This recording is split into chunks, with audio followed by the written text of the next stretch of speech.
দুনিয়ার ভিতরে ন্যায় প্রতিষ্ঠা করতে হবে, ইহসান করতে হবে। আল্লাহ রাব্বুল আলামিন কোরআনে কারিমে সূরা নাহলের 90 নম্বর আয়াতে বলেন, ইন্নাল্লাহা ইয়া'মুরু বিল আদলি ওয়াল ইহসানি ওয়া ইতা'i যিল কুরবা ওয়া ইয়ানহা আনিল ফাহশাই ওয়াল মুনকারি ওয়াল বাগি ইয়া'ইযুকুম লা'আল্লাকুম তাযাক্কারুন। জোরে বলেন আল্লাহু আকবার। আল্লাহ রাব্বুল আলামিন বলেন, তোমরা ন্যায় বিচার করবা, ইহসান করবা। এই আয়াতের ভিতরে আল্লাহ রাব্বুল আলামিন বলেন, তোমরা ন্যায় বিচার করবা, ন্যায় প্রতিষ্ঠা করবা, সমাজের ভিতরে ইহসান করবা। কিন্তু আজকে আমাদের সমাজের ভিতরে ন্যায় নাই, অন্যায়, শুধু অন্যায় আর অন্যায়, কোনো ন্যায় নাই। আমাদের সমাজের ভিতরে ন্যায় বিচার নাই। গ্রামে কি, শহরে কি, সব জায়গায় অন্যায় চলতেছে। আমরা বলতে গেলে আমরা হয়ে যাব খারাপ। আমার বন্ধুগণ, আমার ভাইরা, এই জন্য ন্যায় প্রতিষ্ঠা করতে হবে। ওমর রাদিয়াল্লাহু তাআলা আনহু তিনি এক লোকের কাছে একটা ঘোড়া ক্রয় করেছেন। বিচারটা দেখেন, কি ন্যায় বিচার দেখেন। ওমর রাদিয়াল্লাহু তাআলা আনহু এক লোকের কাছে একটা ঘোড়া ক্রয় করেছে, ঘোড়া কিনেছে। ঘোড়া কেনার পরে কিছু দূর যাওয়ার পরে ঘোড়াটার 4টা পা অকেজো হয়ে গেছে, ঘোড়া আর চলতে পারে না।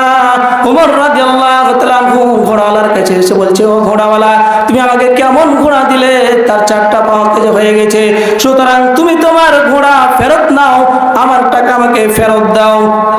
ওই ঘোড়াওয়ালা বলছেন, দেখেন আমিরুল মুমিনিন, আপনি ওয়াদ্দজাহানের খলিফা হতে পারেন, কিন্তু আপনি যে, আপনাকে আমি ঘোড়া যখন দিই তখন আপনাকে ভালো ঘোড়া দিয়েছি, সুতরাং আমি ঘোড়া ফেরত নিব না, আপনাকে টাকা দিব না।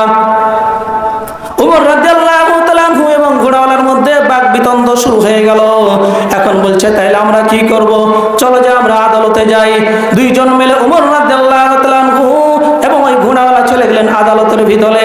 আদালতে যখন ঢুকবে গেটের মধ্যে, তখন আদালতের বিচারপতি কাজী সুরাইবুল হারিস আল কিন্দি রাহমাতুল্লাহি আলাইহি দাঁড়িয়ে গেলেন।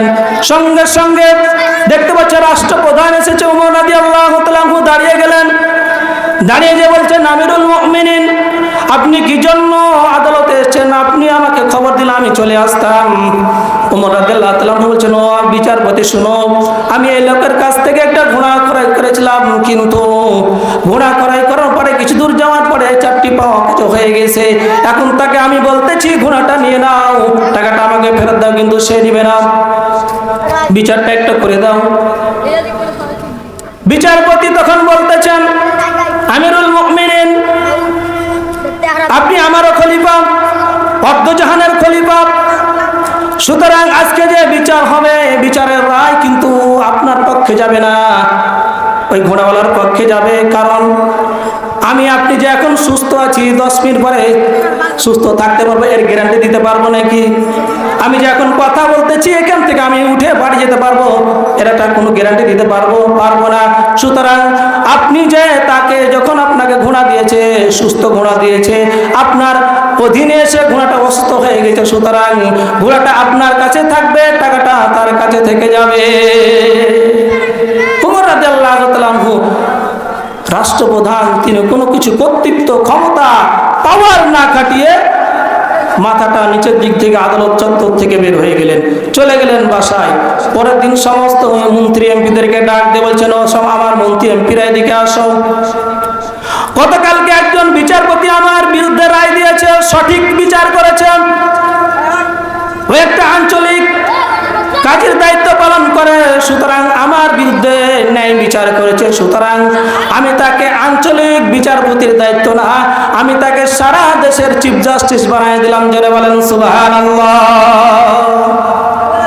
তাহলে রাষ্ট্রপ্রধানের বিরুদ্ধে যদি সঠিক বিচার করে, সঠিক রায় দেয়, তার পদোন্নতি দেয়। কিন্তু বাংলার জমিনে যদি এইরকম বিচার করে, ওই রকম বিচারপতিকে সঠিক যে বিচার করে, তাকে দেশে থাকা হয় না, পাগলা বানায় বিদেশে পাঠায়। জোরে বলেন ঠিক কিনা? আমার বন্ধুগণ, আমার ভাইরা, আজকে আমরা ন্যায় বিচার পাই না, আজকে আমরা ন্যায় বিচার পাই না। বাংলার জমিনে অহরহ ধর্ষণ চলতেছে, ধর্ষণ আর ধর্ষণ। দেশটা 54 বছর স্বাধীন হলো, কোন সরকার এসে নামাজের কথা বললো না, ন্যায় বিচার করলো না। এত সরকার আসলো গেল, কেউ ন্যায় বিচার করলো না। এই যে কয়েকদিনের ভিতরে 4 জন শিশুকে ধর্ষণ করেছে, এই যে রামিসা নামে একজন মেয়েকে ধর্ষণ করার পরে, এই যে কিছুদিন আগে ধর্ষণ করার পরে গলা কেটে নিয়েছে, 2 হাত কেটে নিয়েছে। আপনারা নিউজের মধ্যে দেখেন না, দেখেন নাই? দেখেছেন? আমার বাংলার জমিনে একটাও ন্যায় বিচার নাই, সব জায়গায় অন্যায় আর অন্যায়। কারণ এই দেশের ভিতরে কারো কোরআন নাই। এই কোরআন দিয়ে যদি একটা সঠিক বিচার করত, তাহলে বাংলার জমিনে একটা ধর্ষক থাকতো না। যারা বলেন ঠিক কিনা?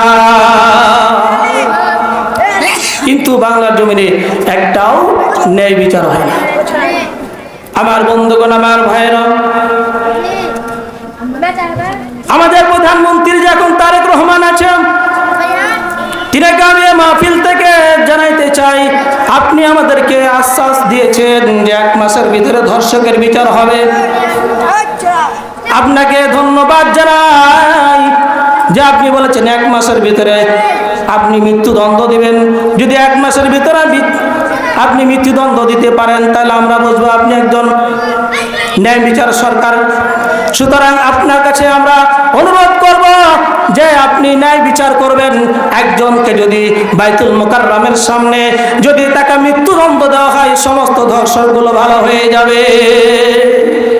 এই জন্য 3 নম্বর কাজ হলো ইন্নাল্লাহা ইয়া'মুরু বিল আদল, ন্যায় বিচার করতে হবে, ইহসান করতে হবে।